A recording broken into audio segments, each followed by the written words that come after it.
Hi guys, welcome to the Pakistani family entertainment. तो कैसे हैं आप? मेरा नाम है और मेरा नाम है वजह। तो यार महाभारत के योद्धाओं के रथ पर कौन से देवता करते थे निवास और किसका रथ था सबसे ज्यादा शक्तिशाली? ये है आज का वीडियो भाई। मतलब कौन से रथ पे भी देवता निवास करते तो थे? क्यों भाई साहब, यार देवता ये तो भाई। देखना है भाई, फिर कौन से रथ पे कौन से देवता यार निवास वॉच करते करेंगे थे आज का भाई वीडियो, साहब। कसम से बड़ा धाकड़ वाकई होने वाला भाई। है। तो कौन करते स्टार्ट। क्या हमारे आखिर भाई को महाभारत वीडियो के किस दिखाते हैं योद्धा आप? के रथ पर हाँ। कौन से देवता का वास था? क्या कर्ण के रथ पर स्वयं महादेव का वास था? क्या बोल रहे आप हो? देख रहे हैं मिस्टीरियस हिंदू। तो चलिए अब करते हैं ज्ञान की बात। वीडियो में आगे बढ़ने से पहले हमारे चैनल को सब्सक्राइब अवश्य करें और कमेंट बॉक्स में हर हर महादेव, जय श्री हर कृष्ण हर महादेव अवश्य लिखिएगा। महाभारत काल में एक से बढ़कर एक पराक्रमी योद्धा थे, परंतु एक योद्धा को महारथी बनाने में एक विशिष्ट रथ की हमेशा आवश्यकता होती थी। इसीलिए आज हम जानेंगे कि कौन सा रथ सबसे शक्तिशाली था, वो किस योद्धा के पास था और आखिर उसमें किस देवता का वास था। ये तो देखेंगे तो पता महाभारत लगेगा। एक ऐसी धर्म गाथा है जिसमें अत्यंत शक्तिशाली देव पुत्रों ने जन्म लिया था और जिनके पास ऐसे ऐसे शक्तिशाली दिव्यास्त्रों का ज्ञान मौजूद था जिससे देवताओं तक को परास्त किया जा सकता था, जिन्हें अगर एक साथ ब्रह्मांड में छोड़ दिया जाता तो पल भर में संपूर्ण सृष्टि का विध्वंस होना तय था। लेकिन ऐसा होना संभव नहीं था, क्योंकि महाभारत काल में भगवान श्री कृष्ण भी थे, जिनके समक्ष कोई भी अस्त्र शस्त्र और समग्र विश्व को राख बनाने वाला पशुपतास्त्र भी विफल था, जिन्होंने लाख हाथियों का बल रखने वाले कंस का पल भर में ही वध कर दिया था और जिन्होंने कई सारे मायावी असुरों को बचपन में ही मार डाला था। लेकिन इतनी शक्ति होने के बावजूद भी भगवान श्री कृष्ण ने इन योद्धाओं के रथ को बिल्कुल भी क्षति नहीं पहुंचा पाए थे। तो आखिर कौन थे वो योद्धा जिनके दिव्य रथ के कारण भगवान श्री कृष्ण अपने सुदर्शन चक्र से भी उनके रथों को नष्ट नहीं कर पाए? वैसे क्या आपको पता है कि महाभारत काल में किस योद्धा के रथ पर कौन से देवता का वास था? वैसे सबसे पहले तो आप भगवान श्री कृष्ण का ही नाम लेंगे, जो स्वयं अर्जुन के रथ पर विराजमान थे और उनकी ध्वजा के रूप में स्वयं हनुमान जी का वास था। लेकिन उनके अलावा भी कई सारे ऐसे रथ थे जो बेहद ही शक्तिशाली थे। तो चलिए विस्तार से इस बारे में जानते हैं। सबसे पहले बात करते हैं पितामह भीष्म की। भीष्म के रथ में इतना बल था जिसे किसी भी प्रकार से नष्ट नहीं किया जा सकता था। उनके रथ में इतनी शक्ति थी कि यदि भीष्म अपने रथ से नीचे उतरकर समर्पण ना करते तो उनकी मृत्यु बिल्कुल असंभव थी, क्योंकि उनके रथ में 6 प्रकार के अश्व थे, जिनकी शक्तियों का अंदाजा इस बात से लगाया जा सकता है कि जब वो अश्व चलते थे तो धरती कांपने लगती थी। जिन घोड़ों की मात्र टक्कर से बड़े से बड़ा हाथी भी गिर पड़ता था, वो था स्वयं भीष्म पितामह का रथ। ये रथ उन्हें किसी और ने नहीं बल्कि उनके पिता शांतनु ने दिया था। और जब महाभारत का युद्ध चल रहा था तो पितामह भीष्म ने अकेले ही पांडवों की आधी सेना का विध्वंस कर दिया था। जब पांडवों ने पितामह भीष्म के समक्ष हाथियों से निर्मित व्यू की रचना की थी, तब पितामह भीष्म ने बिना किसी अस्त्र शस्त्र के उस व्यू को तोड़ दिया। तब पांडवों ने भगवान श्री कृष्ण से पूछा, हे मधुसूदन, बिना किसी अस्त्र के पितामह ने यह व्यू रचना किस प्रकार तोड़ी? तब भगवान श्री कृष्ण ने बताया, जितना सामर्थ्य भीष्म में है उतना ही सामर्थ्य उनके रथ के अश्व में है। उनके रथ को खींच रहे एक एक घोड़े में 22 हाथियों का बल है। ये सुनकर अर्जुन ने कहा, हे माधव, ऐसे तो हम पितामह भीष्म को अपने किसी भी व्यू रचना से नहीं रोक सकते। तब भगवान श्री कृष्ण ने कहा, उसकी चिंता ना करो पार्थ, समय आने पर उन्हें भी परास्त होना पड़ेगा। और आगे जाकर भीष्म पितामह ने स्वयं पांडवों को बताया कि किस प्रकार उनकी मृत्यु हो सकती है। और उसके बाद अर्जुन ने स्वयं शिखंडी को ढाल बनाकर भीष्म पितामह को आत्मसमर्पण करने पर मजबूर किया। जिस प्रकार स्वयं ही पितामह भीष्म ने रथ से उतरकर अपने सभी अस्त्र शस्त्रों को त्याग दिया और उसके बाद स्वयं अर्जुन और सारे पांडवों ने मिलकर भीष्म पितामह को बाणों की शैया पर लेटा दिया। अब जानते हैं एक अन्य मायावी रथ के बारे में, जिसके आगमन से स्वयं महाबलशाली भीम को भी झुकना पड़ा था, जिसने अर्जुन के पिता इंद्र को देवासुर युद्ध में स्वयं सहायता की थी, जिसके पास देवों से भी ज्यादा भयानक शक्तियां मौजूद थी, जो इंद्र के घनिष्ठ मित्र थे। हम बात कर रहे हैं स्वयं भगदत्त की। वैसे तो भगदत्त के पास एक हाथी था, लेकिन वो हाथी इंद्र के ऐरावत जितना ही शक्तिशाली था। हम उसे रथ की श्रेणी में इसलिए रख रहे हैं क्योंकि वो रथ की गति के समान ही भागता था। जी हाँ, उनका हाथी बिल्कुल रथ की गति के समान ही भागता था, जिस वजह से भगदत्त और उनके हाथी को रथ की श्रेणी में रखा गया है। असम के राजा भगदत्त के बारे में कहा जाता है कि उनके पास इंद्र के ऐरावत की तरह ही सबसे शक्तिशाली हाथी था।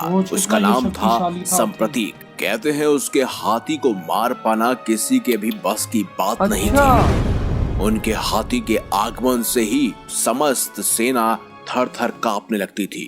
उनका हाथी बेहद ही विशाल था, जिस पर बैठकर स्वयं भगदत्त अपने भालों की सहायता से जितने भी योद्धा होते थे या सैनिक होते थे, उन सब का वध कर पाते थे।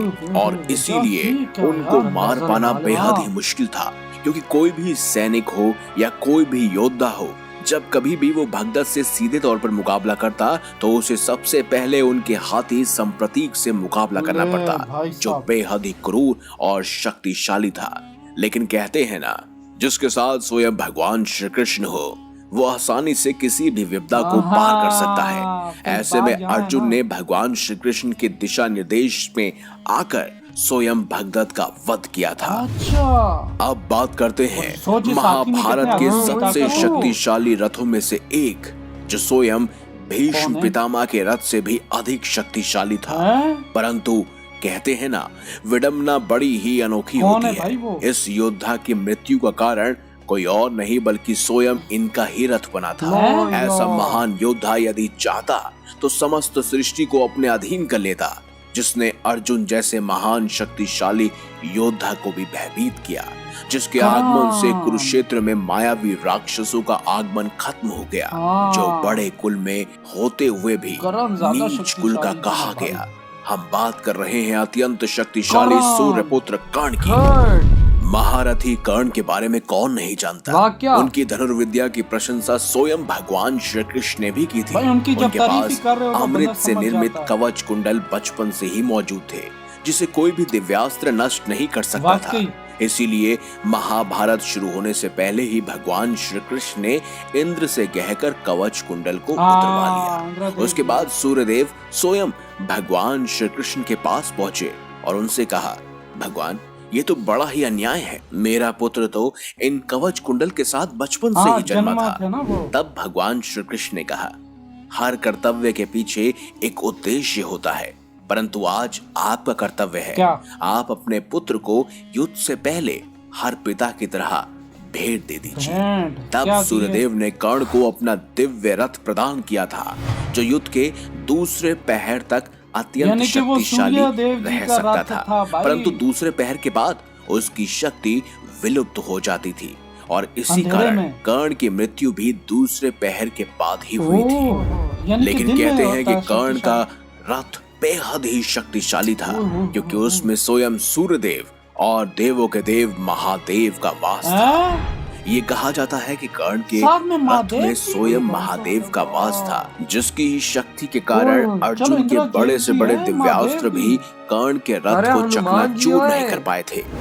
वहीं अर्जुन के रथ पे जहां स्वयं भगवान श्री कृष्ण और ध्वजा पर हनुमान जी विराजमान थे, लेकिन फिर भी कर्ण के दिव्यास्त्रों के कारण उनका रथ बेहद ही पीछे जा रहा था। तब भगवान श्री कृष्ण ने स्वयं कर्ण की तारीफ की थी। लेकिन अब बात करते हैं सबसे शक्तिशाली रथ की, और वो किसी और का नहीं बल्कि अर्जुन का था, क्योंकि उस रथ में कोई और नहीं बल्कि स्वयं भगवान श्री कृष्ण मौजूद थे और ध्वजा में स्वयं हनुमान जी। इसीलिए वो रथ बेहद ही शक्तिशाली था। कहते हैं महाभारत का युद्ध खत्म होने के बाद स्वयं भगवान श्री कृष्ण ने अर्जुन से कहा था कि इस रथ से पहले तुम उतरो। उसके बाद स्वयं भगवान श्री कृष्ण भी रथ से उतरे और उसके बाद रथ भस्म की तरह चकनाचूर हो गया। जब इसके पीछे का कारण पूछा गया तब भगवान श्री कृष्ण ने कहा कि कर्ण के दिव्यास्त्रों और तीखे बाणों के कारण रथ पहले ही क्षतिग्रस्त हो गया था, लेकिन रथ की ध्वजा पर स्वयं हनुमान जी विराजमान थे और रथ को स्वयं मैं चला रहा था, जिस वजह से रथ बचा रहा, अन्यथा कभी भी रथ बच नहीं पाता। सोच इधर हुई सोच वीडियो वजह। खत्म यार। एक से बढ़ के एक महाशक्तिशाली योद्धा थे वो यार, भाई ला के रख दिया साहब, कि अब भाई पहले रथों बात पर इतना मतलब। पितामह को उनके पिताजी ने दिया था रथ, और सोच वो ऐसा शक्तिशाली रथ था कि उनके एक घोड़े में भाई साहब 22 हाथियों का दम था। 22 हाथियों का था। तभी और तो भाई कितने उनका घोड़े एक होते थे घोड़ा उनके भाई आगे? हाथी को एक टक्कर भी मार देता था तो वो उसी जगह पे भाई साहब खत्म एक हाँ, किस्म का हो जाता था। और- क्योंकि यार एक घोड़े में जब 22 हाथियों की ताकत होगी तो तो सोच। सोच के उनके आगे कितने घोड़े बंधे होते थे रथ के सामने, तो सोच कितनी ताकत होगी। और एक भगत जी का मैंने पहली दफा नाम सुना, उनके पास हाथी इंद्रदेव जैसी जो इलावत उनके पास था, इंद्रदेव उस जैसी शक्तियां वो रखता था। अंदाजा लगा सोच कि वो कितना शक्तिशाली कि है। उससे भाई उसको गुस्सा और उसमें शक्तियां कितनी थी कि करीब भी नहीं आते थे कोई भी दुश्मन। भाई उनको तो मारना इम्पॉसिबल था। लेकिन वो तो भगवान कृष्ण जी ने मिलकर अर्जुन ने हाँ, मारा है, तब ये काम वही ना। आसान और हुआ। भाई साहब जहां तक बात की जाए कर्ण जी की, उनके साथ इंद्रदेव जी और महादेव, यार चलो इंद्रदेव जी ने तो उनको रथ दिया था, ये तो महादेव आज फर्स्ट टाइम पता चल रहा है कि महादेव जी करण के रथ पे सवार थे। अंदाजा लगाओ ना यार। और उधर तो भाई फिर अर्जुन के साथ फिर हनुमान जी और भगवान कृष्ण जी। भाई जहाँ पे धर्म होता है वहां पे जीत होती है। जीत होती है, बस ये है कि देखो भगवान भी फैसला देते हैं ना, न्याय पे करते हैं, जाहिर बात है। और सोच कि अर्जुन का रथ पहले ही ध्वस्त हो चुका था, वो तो सिर्फ भगवान हनुमान जी और भगवान कृष्ण जी की वजह से वो इतना टाइम चला है। वो भाई वो जैसे ही उतरे वो ध्वस्त हो गया, तो ये आग नहीं- लग गई। हाँ। ना होता तो भाई साहब उन्होंने पूछा ना, उन्होंने कहा ये इस वजह से हुआ। भाई अर्जुन का जो ये धर्म जीतने का वो युद्ध था, वो टोटली भगवान कृष्ण जी ने साथ दिया है, सही भगवान कहा। ने साथ दिया है सही भाई, कहा खुरम। तब तो ये भाई मुमकिन हुआ सही है। कहा। तो भाई आपके क्या थॉट है? इधर ही वीडियो खत्म कर दे तो तो बाय। बाय।